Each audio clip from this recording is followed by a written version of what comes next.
Hey everyone, Natalie here from the Pendulum's Path. If you need guidance, direction, spiritual connection, or more, then listen up.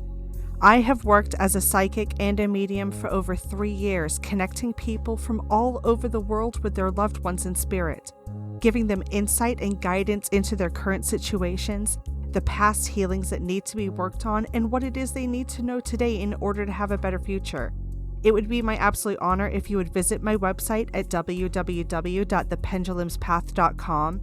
I also offer emailed readings for those with busy schedules too. Also, for you goblins who subscribe to the Esoteric Book Club, I have a special coupon code just for you. Enter the code Stay Weird to get $5 off of any order of $25 or more. Hope to see you there. Hi, I'm Jimmy Coe.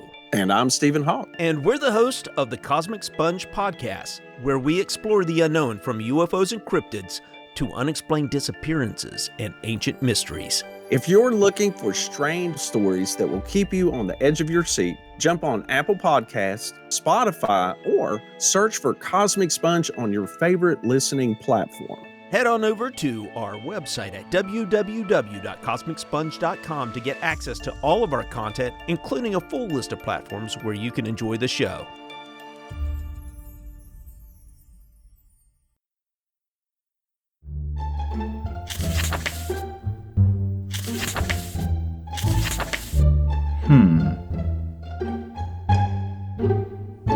Welcome to the Esoteric Footnotes.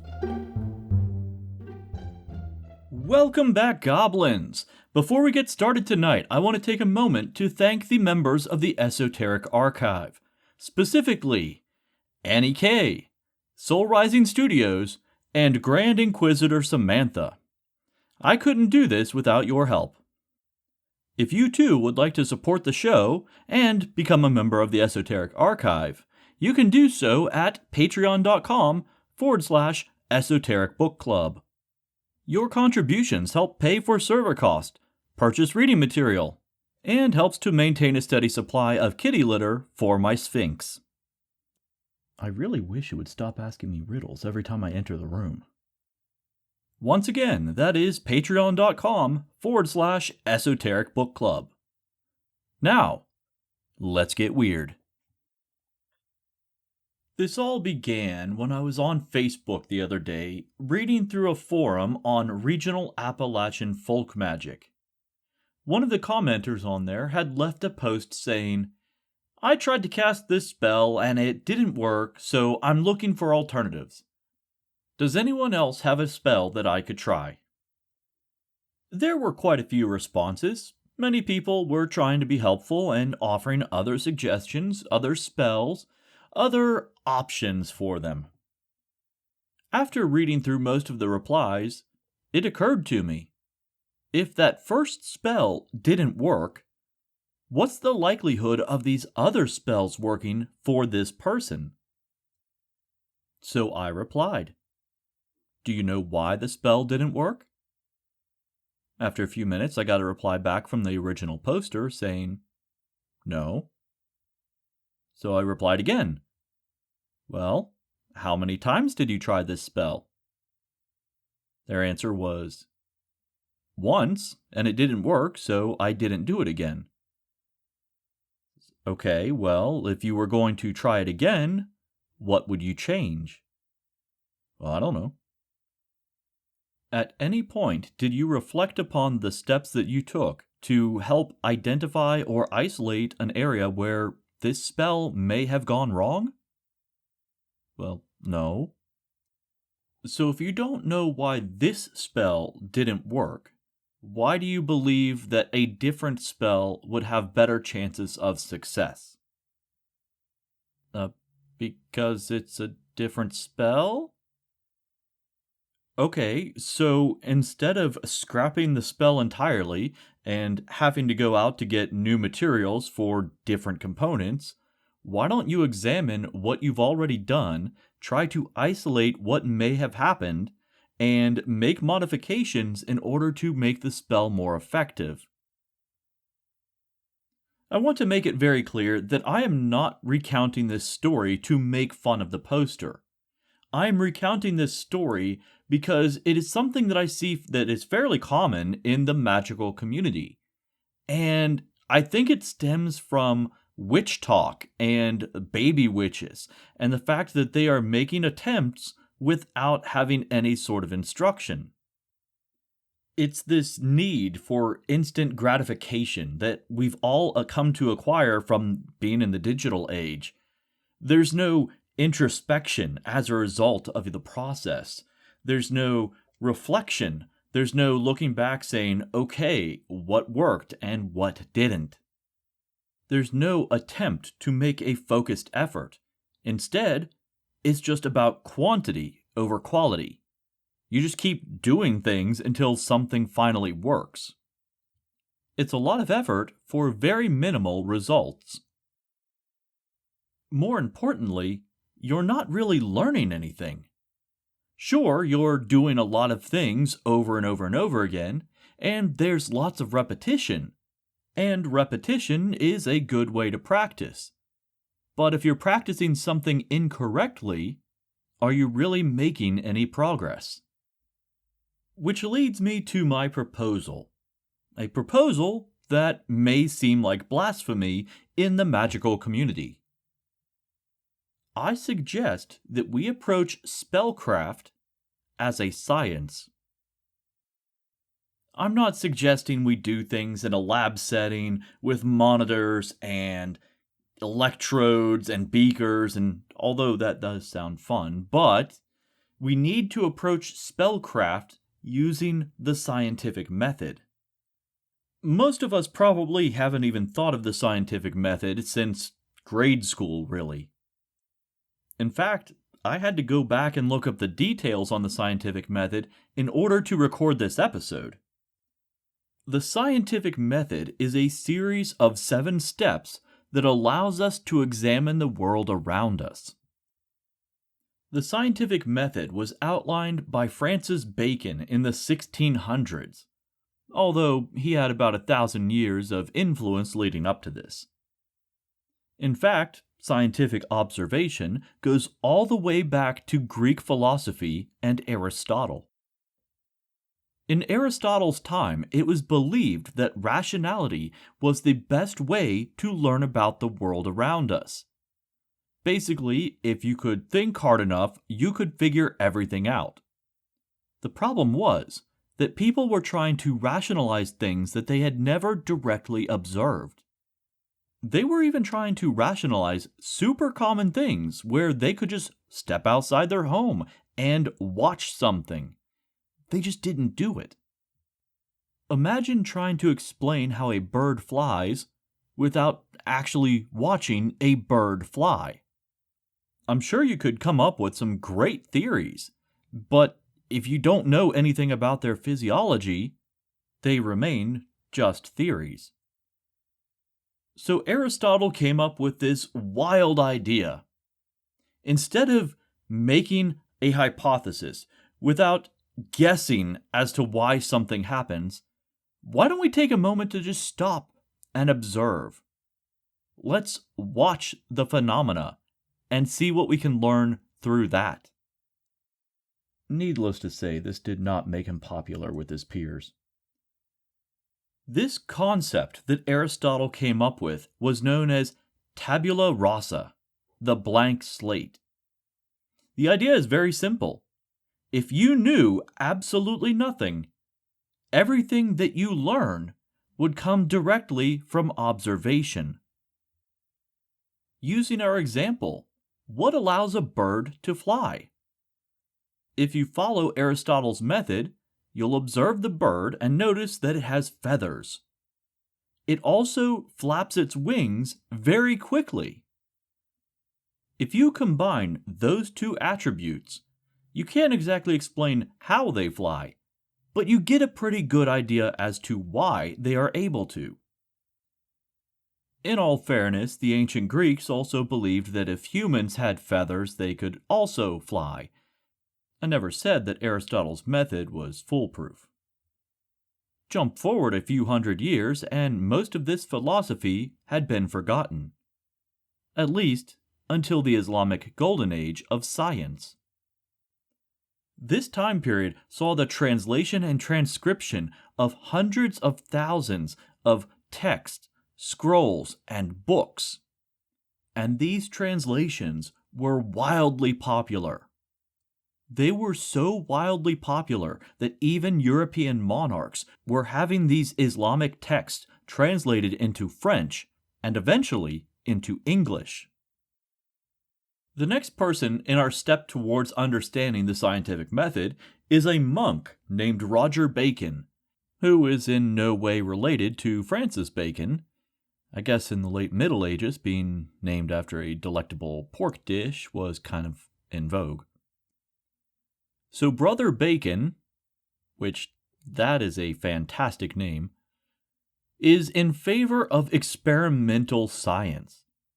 More importantly, he's in favor of experimental science that can be repeated by other people.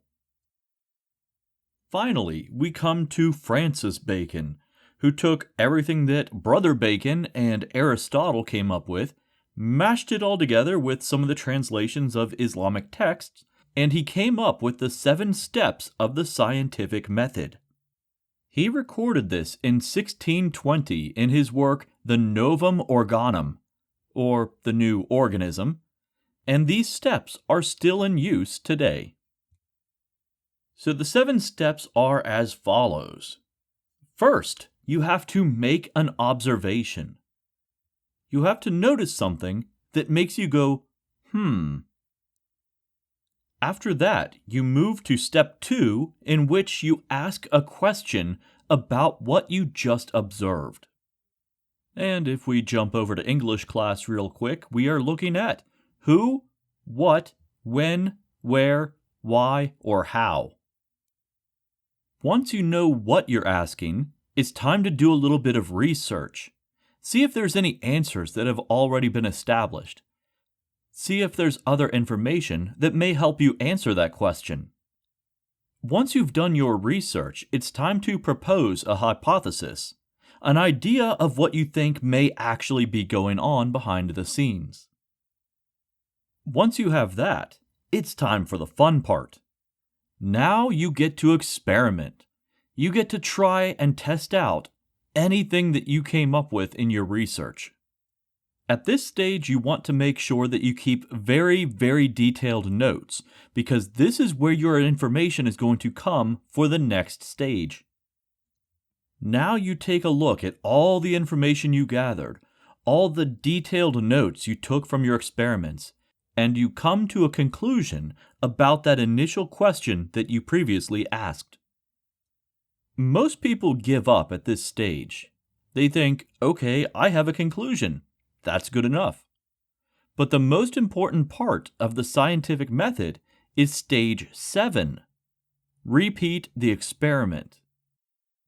You want to make sure that there wasn't some outside variable that was affecting the experiment, something that you didn't account for. If you can repeat the experiment and get the same results, then you know your conclusion is correct. So let's take a look at how we could use the scientific method as applied to spellcraft.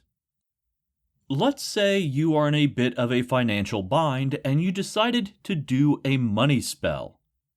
At the conclusion of the spell, you find out that you are, in fact, more in debt than when you began. Something just didn't work. Luckily, you kept pretty good notes the first time you did the spell. So it's very easy for you to look back and say, what part of my spell failed in the casting? This is where you dissect your spell and look for reasons as to why something happened. Or, in this case, why something didn't happen. Could it be the components of your spell? Could it be your lack of focus? Could you have been focused on the wrong thing? Could there have been conflicting aspects of your components? Could it have simply been the timing of the spell? Would it be better to do this on a different day or a different month? In this instance, I hypothesized that the problem was the iron pyrite, and that it should be substituted for real gold. Because gold has value. Iron pyrite, well, it's called fool's gold for a reason. Now that we have an idea of how to proceed, we track down a piece of gold. In this case, we're going to go get Grandma's old gold ring that she had left to you. We are going to replace the iron pyrite with that gold ring. For the experiment step, we are going to repeat the spell, but we're going to replace the components based on our hypothesis. Now, because this is spellcraft and not scientific experimentation, we have to define a length of time in which we are going to give the spell a chance to work. If we get results within that time period, we can conclude that it may be a result of our spell. In this case, we wait for 2 weeks. Now, we don't necessarily get any more money, but we stop losing money.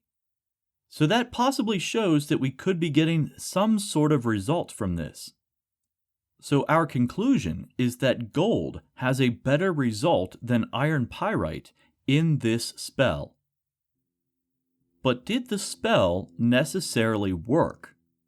In this case, we didn't gain any extra money. So by definition, no, the spell didn't work. But we did have better results than when we previously used it. So guess what that means? That means it's time to start the entire process over again.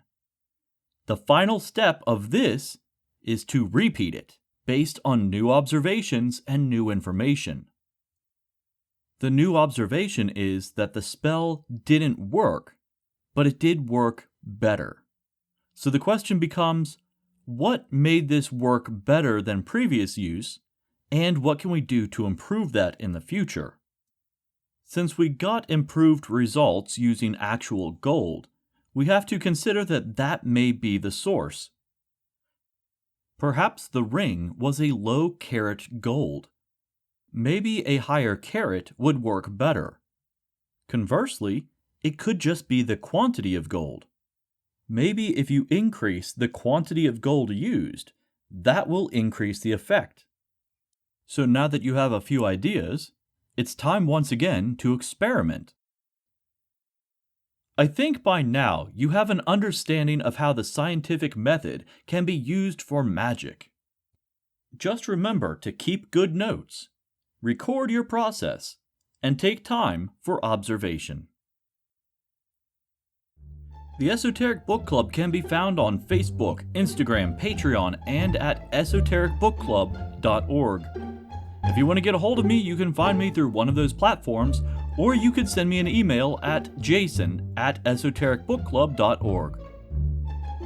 Intro music is courtesy of Kevin MacLeod Music and is from the song Sneaky Snitch. Detailed information can be found in the show notes. So until next time, remember, with a little bit of practice, you too can do scientific spellcraft.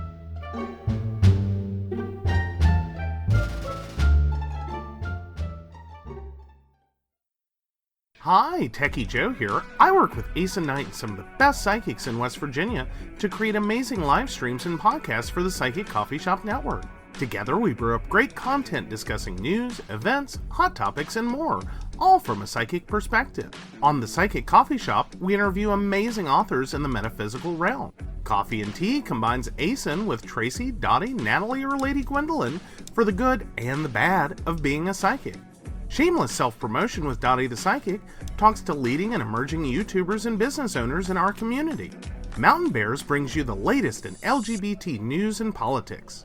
The Psychic That Plans answers the question of, well, how a psychic plans. Plus, we're live on air. We take your comments and your questions, including psychic advice questions. Check out our amazing programming, book an appointment with top psychics, and find out all the wonderful things we have to offer at pcsbnetwork.com today.